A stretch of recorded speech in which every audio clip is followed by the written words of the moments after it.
देखिए प्रश्न संख्या 2 में क्या कह रहा है। प्रश्न संख्या 2 में समझिए कह रहा है बिना गणना किए वह संख्या बताए जो वास्तव में पूर्ण वर्ग नहीं है। प्रश्नों को समझिए। प्रश्न में क्या कह रहा है। प्रश्न कह रहा है बिना गणना किए, यानी कि ये जो संख्या दिया है पहला दूसरा तीसरा चौथा, इसको बिना गणना किए यानी बिना हल किए बताना है कि इसमें से कौन सी संख्या जो है पूर्ण वर्ग संख्या नहीं है। तो देखिए इसमें आप लोग को ध्यान रखना है, हमने आपको ये प्रश्नावली 5.1 में बताया हुआ है। ऐसी संख्या जिसका इकाई अंक 2 रहे, 3 रहे, 7 रहे, 8 रहे या शून्य की संख्या विषम में रहे तो वो कभी भी पूर्ण वर्ग संख्या नहीं हो सकती है। इसे आप लोग को ध्यान रखना है। जैसे अगर आप लोग को ऐसे नहीं समझ आए, इसको हम एक बार लिख देते हैं, इसके बाद आगे आप लोग को समझाते हैं।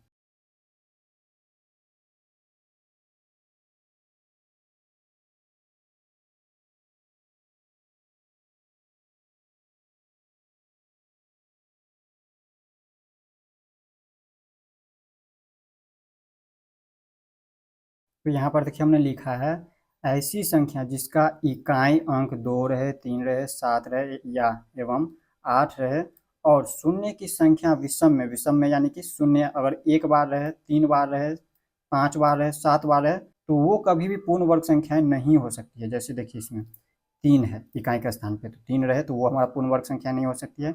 इसी तरह से यहाँ पे देखिए इकाई के स्थान पर अगर 7 रहे, देखिए यहाँ पे इकाई के स्थान पर 7 है तो हमारा पूर्ण वर्ग संख्या नहीं हो सकती है। इसी तरह से यहाँ पे देखिए इकाई का स्थान पे 8 है तो वो हमारा पूर्ण वर्ग संख्या नहीं होती, यानी कि इतना में से अगर कोई भी संख्या है तो वो हमारा पूर्ण वर्ग संख्या नहीं हो सकती। क्यों नहीं हो सकती है, यहाँ पर आप लोगों को समझाते हैं। यहाँ पर समझिए, यहाँ पर देखिए हमने आपको समझाया हुआ है।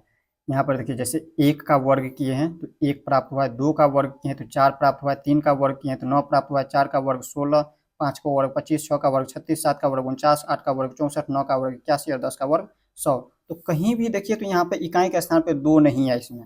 इसी तरह से देखिए ना ही 3 है इसमें इकाई के स्थान पे, न ही 7 है इकाई के स्थान पे, देखिए कहीं भी इकाई के स्थान पे 7 नहीं है, न ही 8 है इकाई के स्थान पे, न ही शून्य की संख्या विषम में है। देखिए यहाँ पे ये शून्य है ये सम में है, 2 बार है यानी कि सम में है। अगर ये 3 बार होता तो वो हमारा विषम में हो जाता है, तो कभी भी जो है यहाँ पे विषम में नहीं आता है। इसी तरह से यहाँ पे देखिए अगर बड़ी संख्या ले, जैसे यहाँ पे 11 से 20 तक लिए तो इसमें भी देखिए कहीं भी आप लोगों को नजर नहीं आएगा 2, 3, 7, 8 या शून्य की संख्या विषम कहीं भी नजर नहीं आ रहा होगा। जब आप लोग इसका वर्ग निकालिएगा तो किसी भी संख्याओं का जब वर्ग निकालिएगा तो इकाई के स्थान पे या तो 1 आ सकता है, यहाँ पे शुरुआत से लिख देते हैं, यहाँ पे या तो शून्य आ सकता है या 1 आ सकता है या फिर 4 आ सकता है या 5 आ सकता है या फिर यही 6 आ सकता है या 9 आ सकता है। इसी में से कोई एक संख्या आ सकता है। किसी भी संख्याओं का जब वर्ग करिएगा तो इसी में से कोई एक संख्या आ सकता है, इसके अलावा कोई भी संख्या नहीं आती है। कौन कौन सी संख्या बच जाता है इसमें से, शून्य के अलावा 1 है, 1 के बाद 2 और 3 नहीं है, 2 3, इसी तरह से 4 है, 5 है, 5 के बाद 6 भी है, 7 8 नहीं है, यहाँ पे 7 और 8 और यहाँ पे शून्य की संख्या विषम में ये कभी भी नहीं आ सकता है। यहाँ पे शून्य जो है हमेशा सम में आएगा। तो इतना संख्या रहे तो ये कभी पूर्ण वर्ग संख्या नहीं हो सकती। इसी को हम लिख दिए, ऐसी संख्या जिसका इकाई अंक स्थान पे 2 रहे, 3 रहे, 7 रहे, 8 रहे और शून्य की संख्या विषम में हो तो वो हमारा पूर्ण वर्ग संख्या कभी भी नहीं हो सकती है। और ये भी याद रखना है आप लोगों को, अगर हो सकता है इकाई के स्थान पे ये संख्या अगर होगा तो जरूरी नहीं है वो होगा ही, वो हो भी सकता है और नहीं भी हो सकता है, लेकिन ये संख्या रहे तो वो कभी भी होगा ही नहीं, ध्यान रखना है।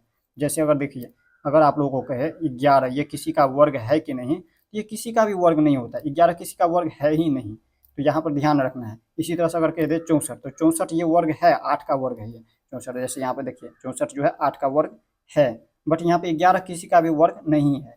तो यहाँ पर ध्यान रखना है, अगर इकाई के स्थान पे 1 आ जाता है इसका मतलब ये नहीं है कि ये हमेशा होगा ही, ये हो भी सकता है और नहीं भी हो सकता है, लेकिन ये संख्या होगा तो ये कभी भी होगा ही नहीं। तो इसमें हम लिख देंगे, देखिए यहाँ पे इकाई के स्थान पे 3 है, 3 रहे नहीं होगा, 7 रहे तो नहीं होगा, 8 भी रहे तो नहीं होगा और 1 रहे तो ये हो सकता है, तो नहीं होगा वो आप लोगों से पूछ रहा है। तो यहाँ पर हम लिख देंगे पहला हम क्या दिया 153, तो 153। इसी तरह से यहाँ पर लिख देंगे दूसरा में दिया 257 एवं तीसरा क्या है 408। ये जो तीनों संख्याएं हैं, ये जो तीनों संख्या दिया हुआ है ये वास्तव में कभी भी पूर्ण वर्ग संख्या नहीं हो सकती है। हम लिख दें इतना जो संख्या दिया हुआ है वो वास्तव में पूर्ण वर्ग संख्या नहीं हो सकती, नहीं हो सकती है। इस तरह से आप लोगों को लिख देना है, कारण में आप लोगों को पता चल चुका है। तो इस तरह से आप लोग प्रश्न संख्या 2 को समझ गए होंगे। नेक्स्ट वीडियो में हम लोग इनसे आगे देखेंगे। जय हिंद।